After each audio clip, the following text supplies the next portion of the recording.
Hello বন্ধুরা, দেখো এটা কি? তোমরা কেউ কি চিনতে পেরেছো?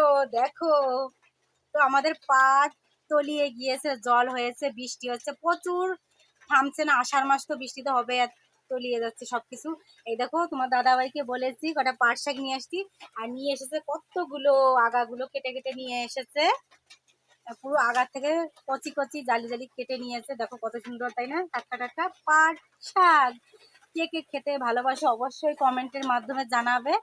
আর কারা কারা এগুলো খেতে পছন্দ করে, আমার তো খুবই ভালো লাগে সেদ্ধ, তারপরে মচমচ করে ভাজা, তারপরে ছোট ছোট মাছ দিয়ে, তারপরে পেঁয়াজ রসুন দিয়ে, কাঁচা লঙ্কা দিয়ে তরকারি করে খুব সুন্দর লাগে তরকারিটা। তো কারা চিনবে? যারা গ্রামে থাকে, কিন্তু যারা শহর থাকে তারা চিনবে না মনে হয়। তো তারা খেতে পারে না মনে হয়। আমাদের তো চাষবাস করে, তাই আমরা টাটকা টাটকা এরকম জিনিস খাই, নতুন নতুন। টাটা।